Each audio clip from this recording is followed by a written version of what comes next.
there, Cinners, and welcome to this week's episode of Shortcuts, where we give you all the horror happenings for the week.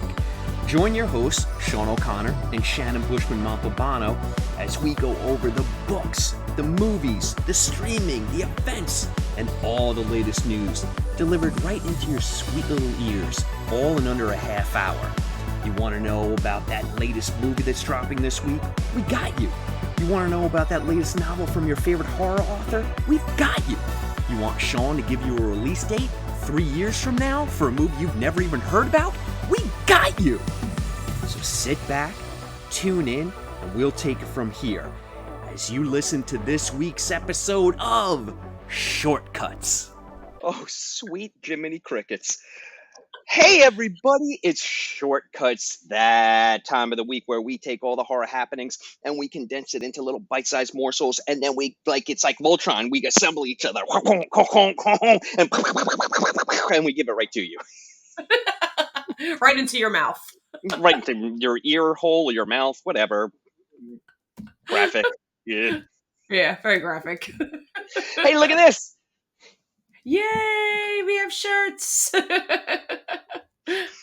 Sure, it'll cost you money, but the dance is free. Yeah, there you go. So let's get to it because we're on the clock. We have Robert Atone, who we're speaking to in 24 minutes about Jaws. No big deal. And I know we have 5 birthdays, so let's hammer it away. Pow! Yes. All right. So 4 birthdays, but there is another movie that I saw for the first time that I wanted to unpack. So I do have 5 movies in total. But however, this one, I'll admit, I was a little. I was. Should I mention it? Should I not? Because it's not really horror, but I feel like people of our generation, our age, would understand. So I'm going to go with 1984, celebrating 40 years. Celebrating 40 years. I'm going to go with The Never-Ending Story. I think this is, I think we'll probably cover this when we do Gateway Horror. I think this absolutely belongs in Horror Birthdays. This really messed up a lot of kids. Yeah, for sure. And if, for those of you who haven't seen it, I'm just going to go with the horse scene. Yeah. If you know what I'm talking about.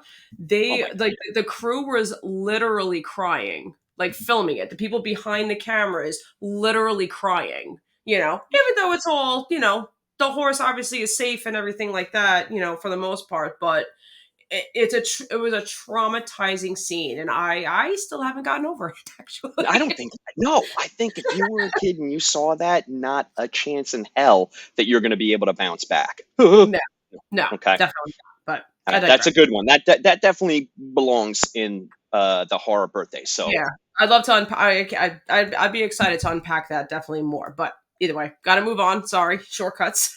Yeah, sorry. All right. So the next one came out in 1979, celebrating 45 years. Okay. This is the Amityville Horror. Oh, snap. I mean, look, you and I, we live on Long Island. Have you ever passed by the house? Yes, absolutely. Yeah, same. I'm sure whoever owns it now is thrilled by that. Yes. Just a constant slow roll of cars going, ooh. As watering your lawn, you're like, what the fuck? Well, the owners over the years definitely went through great lengths to. It looks nothing like how it does in the movie. The iconic windows, and everything like that is not there. It completely changed the face of it, and I know one owner even changed the street number. Yeah, they legally got their street number changed. So even if you look it up, which you could probably still find now anyway, but yeah. But they really, really tried, disguising it, basically. I mean, it's super interesting because, one, I love the original movie with James Brolin and Margot Kidder. Rod Steiger is Wacko Priest. I really like that movie. Look, you can have if you like the Ryan Reynolds version, that's great. I like the original. But like I said, as Long Islanders who kind of grew up as that's part of our haunted history, I feel like we kind of, it's weird to say have hometown pride for a haunted house, but I suppose we do. Yeah, like it's a crazy story too from beginning to end. So that's definitely another one we're going to have to unpack for sure. Oh, we'll definitely do an Amityville Horror. Yeah. You know what? I'm feeling like in 2025, I'm feeling a little bit of like a Super Sounds of the '70s retrospective, and we'll get some weird movies from the '70s. Yeah, I agree. Okay. Huzzah. All right. That's all. Moving on to the next one. So this one came out in 1999, celebrating 25 years. This is a fun one. I actually really like this one.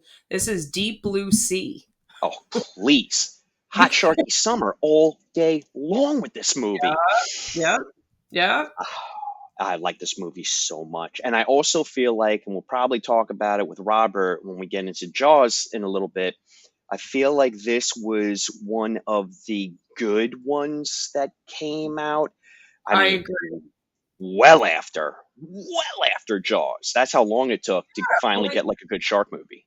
they finally figured out how to make a working mechanical shark Yep. that didn't really break down all of the time. Like this was an act. Like they went into it like building it like it was like a car. Like it had like Yeah. 1,000 powerhouse.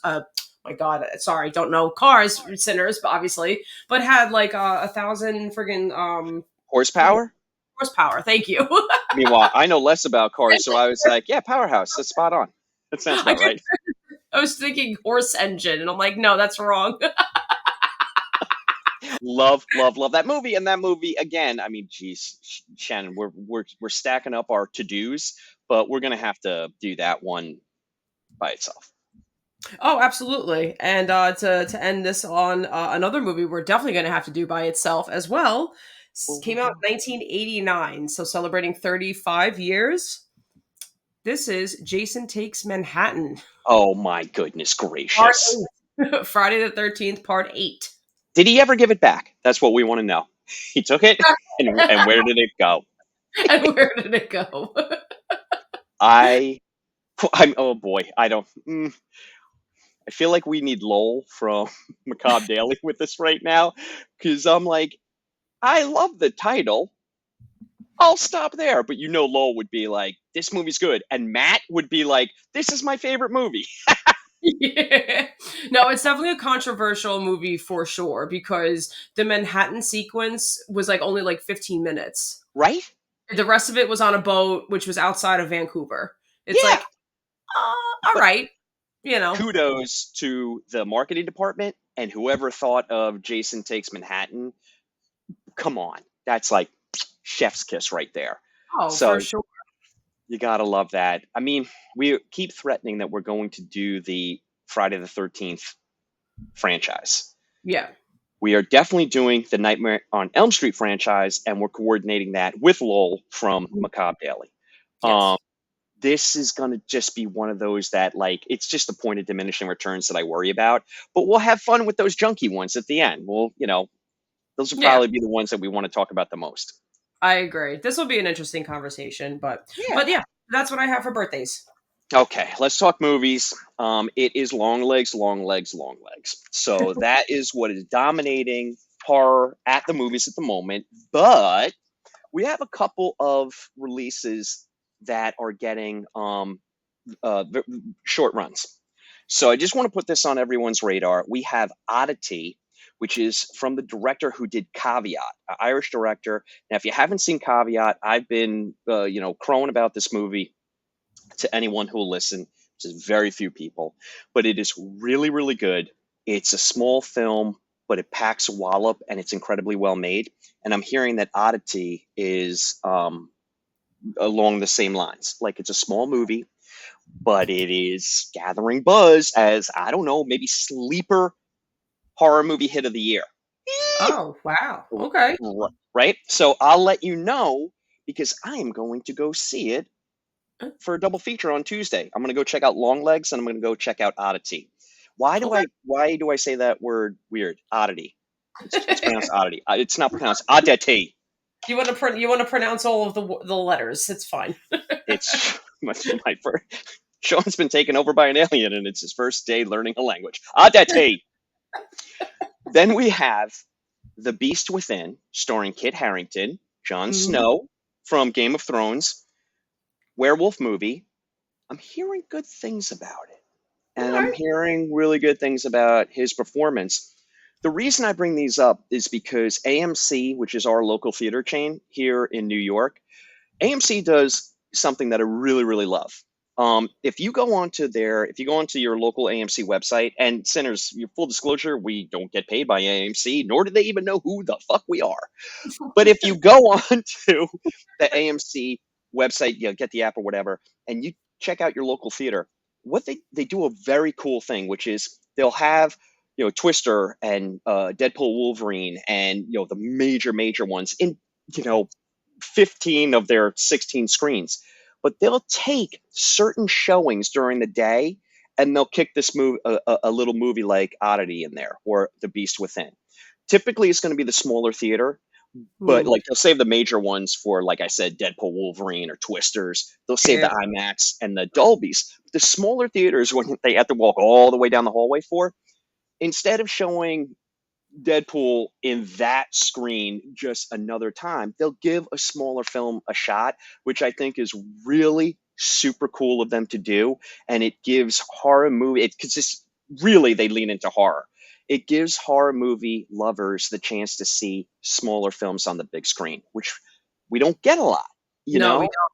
That's super fun.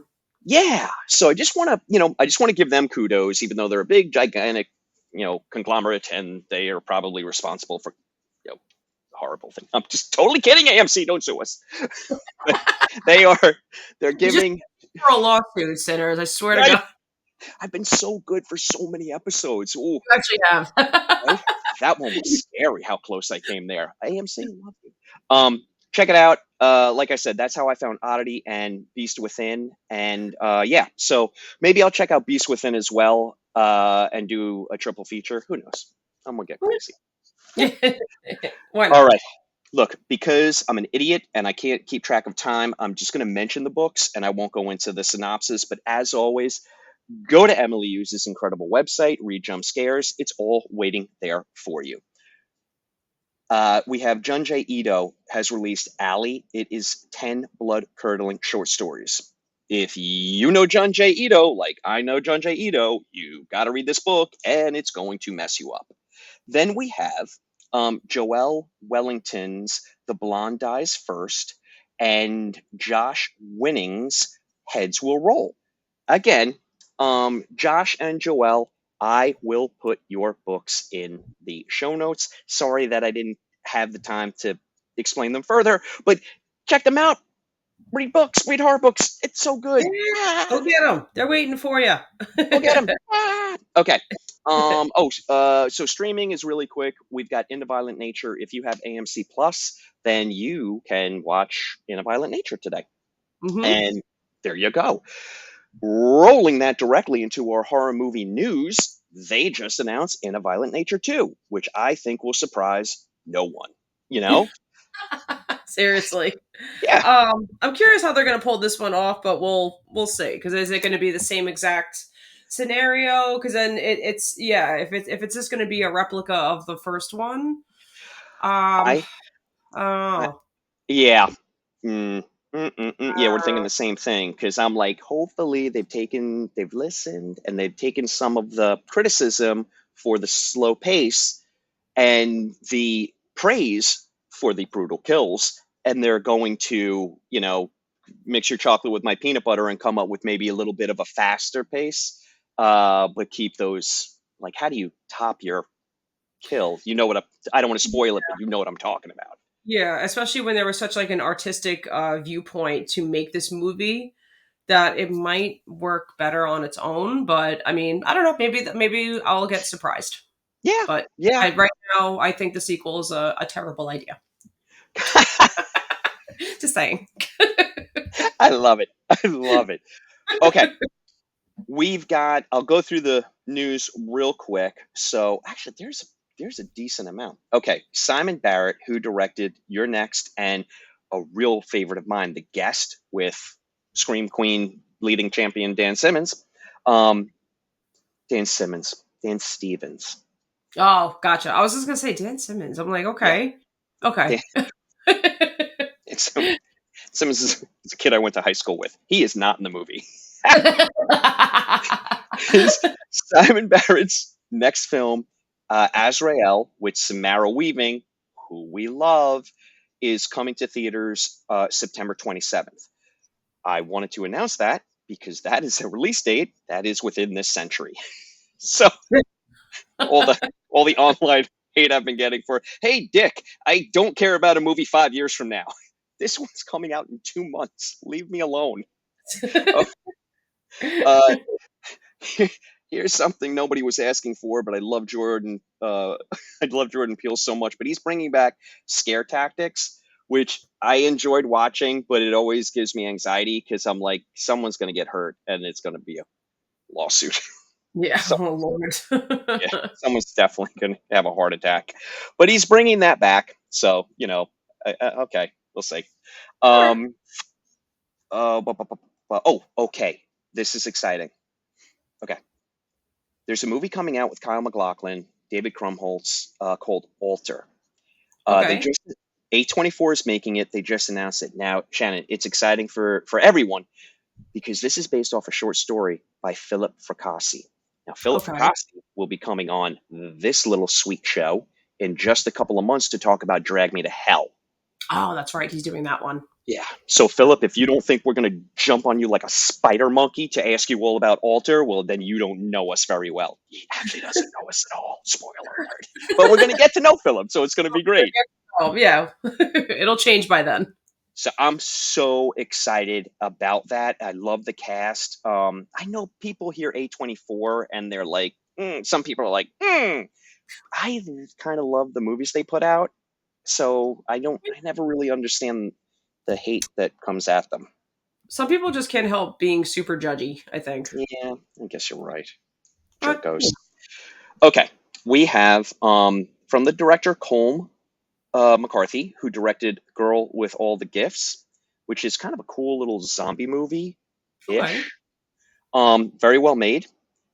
He is directing directed a movie called Bagman, which I like because it's about a family that is terrorized by an ancient malevolent being.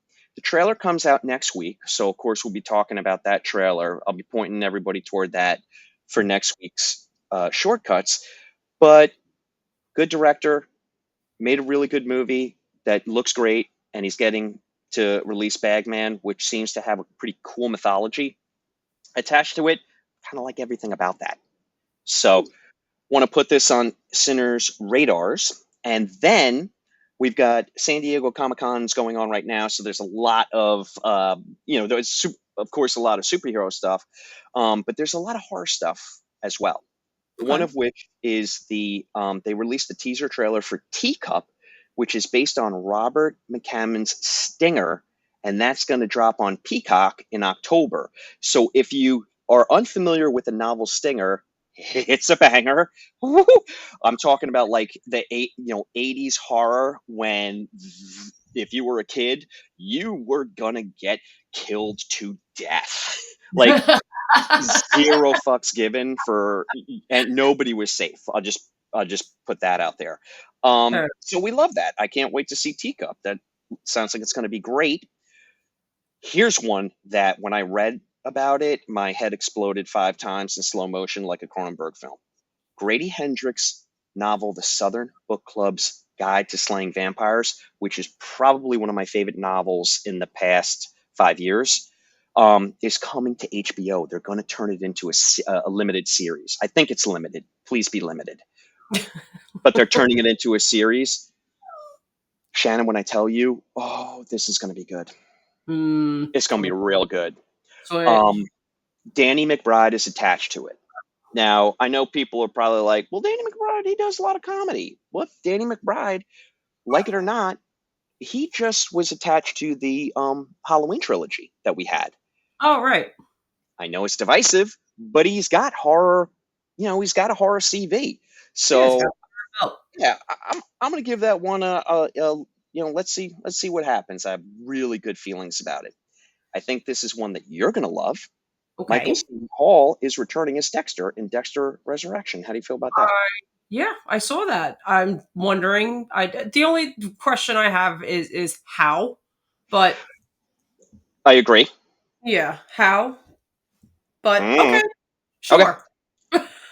Okay. This one is special to me, and we have a good 5 minutes left. So I'm going to take my sweet little time with this one for 1 minute. Amicus Productions is bringing a horror anthology back to the screen. It's called In the Grip of Terror. Why does this excite me so much? Because Amicus Productions hasn't made a movie in 50 years. They're responsible for some of the banger horror anthologies from the late 60s, early 70s. We've got Asylum, Dr. Terror's House of Horrors, The Monster Club, Torture Garden, the original Tales from the Crypt. Wow. Vault of Horror, The House That Dripped Blood. I mean, Sinners, I know I just like, title. But some of the stories within these anthologies are so iconic.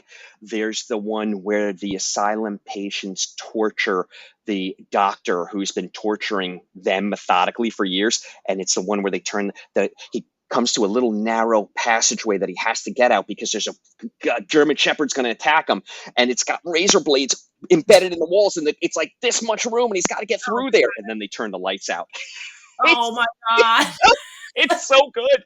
Like nightmare fuel. Oh my God, it's so good. Oh my God, it's just so good. So anyway, we love Amicus Productions. We love AIP Pictures and all those, Hammer Horror. We love all that. So the fact that Amicus is going to roll out a new horror anthology next year is incredibly exciting. Sweet.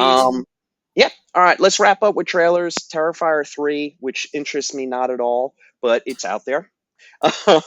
We've got, this one does interest me. If you watch From, which I believe is on AMGM plus minus subtraction. I wish it was on something that I had, but From was a really good and is a really good horror TV show. Have you watched it? No. Check it out. Okay. I don't know how. No one has MGM plus. No one. Fair enough. No. Yeah. So, but I'll give it. Maybe they'll shift or move, or one will buy the other one. I don't know. I feel like things like move when it comes to streaming all the time. So I don't know. Maybe it'll end up on Netflix. It could possibly already be there. I have no idea, but I don't know how I think I was able to watch it because I got like a free week on Prime and I just banged it out. It was really good. Really good. It's also Stephen King recommended. So there's that. And then Trap 2 trailer dropped. Did I watch it? No, I did not. You watched it and you told me it didn't give away anything, but there's definitely more there. There's definitely some more scenes. Yeah. Yep. It comes out this Friday. We've already bought tickets for the family. We are going, and I am doing a complete media blackout. I don't want it to get spoiled. I know. All right. So, we brought this in with a minute to spare. Yeah. Sweet Jesus. I promise I'll be on time next time. Sorry, Sinners. It's fine. It forces us to keep it short. That's true. All right, take us out of here. All right, Sinners, that's a cut. Woohoo! Thank you for listening to this week's episode of Shortcuts. I hope you enjoyed hearing it just as much as we enjoyed recording it for you.